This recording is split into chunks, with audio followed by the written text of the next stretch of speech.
Everyone, আমি আজকে আপনাদের জন্য নিয়ে এসেছি চিলি চিকেন রেসিপি, যেটা খুব সহজ এবং সব ইউটিউব চ্যানেলেই আপনারা অ্যাভেলেবেল পাবেন। আমি আমার মতো করে রান্না করেছি এবং সেটাই আমি আপনাদের সাথে শেয়ার করব। এবং এটা খেতে অনেক মজা, আর ঘরে যা জিনিসপত্র আছে সেগুলো দিয়ে আমি এটাকে তৈরি করেছি, এক্সট্রা এমন কিছু লাগেনি। আমি ফার্স্টে নিয়ে নিয়েছি একটু টমেটো সস, নিয়ে নিয়েছি সয়া সস, তার সাথে নিয়েছি বিট লবণ, একটু লেবুর রস, গোলমরিচের গুঁড়ো করে নিয়েছি, আর হচ্ছে একটু ম্যাগি মশলা নিয়েছি। এটা আমি খুবই কম ব্যবহার করবো, আপনারা না ব্যবহার করলেও পারেন। আমি 1 কাপ মুরগির মাংস নিয়েছি, একটা ডিম ভালো মতো ফেটিয়ে নিয়েছি। আমি আরও নিয়ে নিয়েছি 1 কাপ ক্যাপসিকাম কুচি, বড় বড় করে কিউব করে কাটা, আরও 1 কাপ পেঁয়াজ কুচি, এটাও বড় বড় করে কিউব করে কাটা। এগুলোকে আমি সাইডে রেখে দেবো। প্রথমেই আমি মুরগির মাংসটাকে একটু গোলমরিচ, একটু বিট লবণ দিয়ে, আর একটু সয়া সস এবং এর সাথে একটা ডিম ভালোভাবে যেটা ফেটিয়ে রেখেছিলাম ওটা দিয়ে ভালোভাবে মাখিয়ে নিব। আর তারপরে আমি একটু দিয়ে দেবো 1 চামচের মতো লেবুর রস, এটা দিয়ে আমি আরেকবার একটু ভালোভাবে মাখিয়ে নিব। এটা করার পরে সর্বশেষে আমি দিয়ে দিব হচ্ছে কর্নফ্লাওয়ারটা আমি 2 চামচের মতো ইউজ করছি। মাংসটা মাখিয়ে আমি মাংসটাকে সাইডে রেখে দিব রেস্ট 10 মিনিটের জন্য। তারপরে আমি চুলায় প্যান বসিয়ে দিব, তাতে দিয়ে দেবো একটু সামান্য পরিমাণ তেল। এই তেলে আমি মাংসটাকে ভালোভাবে ভেজে নেব। মাংসটাকে ভেজে লালচে কালার আনার জন্য এটাতে আমি শুকনো মরিচের গুঁড়ো ব্যবহার করেছিলাম প্রায় 1 চামচের মতো। আপনারা চাইলে বেশি কম ব্যবহার করতে পারেন। এখন আমি তেল দিয়ে প্যানে ভালোভাবে মাংসগুলো ভেজে নিব এবং মিডিয়াম আঁচে ভেজে নিব। খুব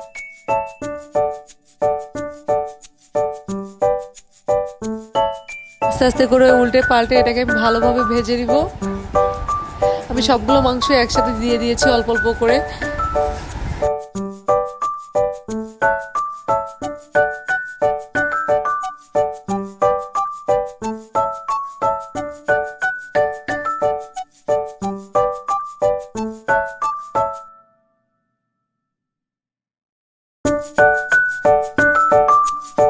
এগুলোকে এইভাবে 2-3 বার উল্টে পাল্টে দিয়ে ভালোভাবে ভেজে এগুলোকে আমি নামিয়ে রাখবো।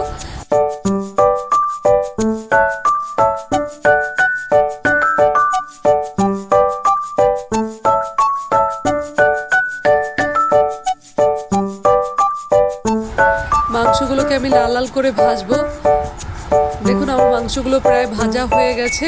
এগুলোকে আমি আস্তে আস্তে করে নামিয়ে ফেলবো এবং এই প্যানেই আমি আরও একটু তেল দিয়ে আমি পুরো প্রসেসটা কমপ্লিট করব। যেহেতু চিলি চিকেন রান্না করছি, এতে একটু ঝালের পরিমাণ বেশি হতেই পারে, এটা কোনো ব্যাপার না। আর এই রেসিপিটা রান্না করতে বেশি একটা তেলের প্রয়োজন হয়ও না, খুব অল্প তেলে এই রেসিপিটা রান্না করা যায়।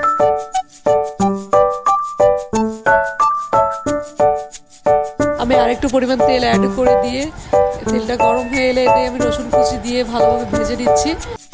রসুনটা একটু ভাজা হয়ে এলে এতে আমি দিয়ে দিব পেঁয়াজ কুচি, ওই যে বড় বড় করে পেঁয়াজ কেটে রেখেছিলাম আমি, সেই পেঁয়াজগুলো দিয়ে দেবো। এগুলো দিয়ে আমি একটু ভালোভাবে একটু ভেজে দিব।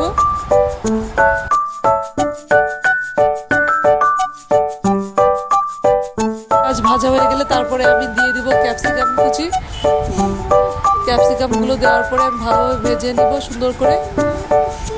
এর সাথে আমি দিয়ে দেবো 4-5 টুকরো বা 6-7টা কাঁচামরিচ কুচি, শুধু একটু স্বাদ আনার জন্য। এগুলোকে ভালোভাবে নেড়ে চেড়ে আমি এখন উল্টে পাল্টে ভেজে নিব। চেষ্টা করব ভাজার সাথে সাথে যেন ক্যাপসিকামটা 50% সেদ্ধ হয়ে যায়।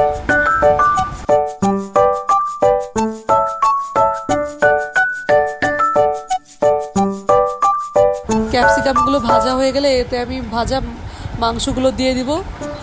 ভাজা মাংসগুলো দিয়ে ভালোভাবে করে উল্টে পাল্টে নেড়ে চেড়ে দিব। এই রান্নায় করার জন্য প্রথমে আমি একটা মশলা তৈরি করে রেখেছিলাম, টমেটো সস, সয়া সস এবং ডার্ক চিলি সস একসাথে মিক্সড করে ভালোভাবে ওটাকে রেডি করে রেখেছিলাম। ওটাই আমি একটু পরে দিয়ে দিব। এটা দিয়ে ভালোভাবে নেড়ে চেড়ে একটু কর্নফ্লাওয়ার 2 চামচের মতো, তার সাথে আরও 4 চামচের মতো পানি মিক্সড করে ওটা রেখে দিয়েছিলাম, সেটাই আমি এটাকে দিয়ে দিব। দিয়ে আরেকটু নাড়াচাড়া দিয়ে এটাকে ঢেকে দিব। আমার কাছে চিলি চিকেন রান্নাটা খুবই সহজ মনে হয়। এবং এটা আমার বাচ্চারা অনেক পছন্দ করে, বাসার বড়রা ছোটরা সবাই এটা খেতে অনেক অনেক পছন্দ করে। তাই প্রায় সময় আমি ফ্রাইড রাইস করলে এটাও আমি সাথে সাথে করি। আমি একদিন ফ্রাইড রাইসের রেসিপিটা আপনাদের সাথে শেয়ার করব। আমি রেসিপি রেডি করে রেখেছি, খুব শীঘ্রই আমি এটাকে আপলোড দিয়ে দিব। কথা বলতে বলতে দেখুন আমার রান্না প্রায় কমপ্লিট হয়ে আসছে, পানিটাও প্রায় টেনে আসছে, বেশি একটা পানি নেই, ক্যাপসিকামটাও সেদ্ধ হয়ে গেছে। এবং আর 2-3 মিনিটের মতো জাল দিয়ে এটাকে আমি নামিয়ে ফেলবো। ব্যাস, এই তো রেডি হয়ে গেল আমার চিলি চিকেন। আমার রেসিপি যদি সবার ভালো লেগে থাকে অবশ্যই আমার পেজে লাইক অ্যান্ড কমেন্ট করে আমার পাশে থাকবেন, এবং আমার কোনো ভুল ত্রুটি হয়ে থাকলে অবশ্যই আমাকে জানাবেন। আল্লাহ হাফেজ।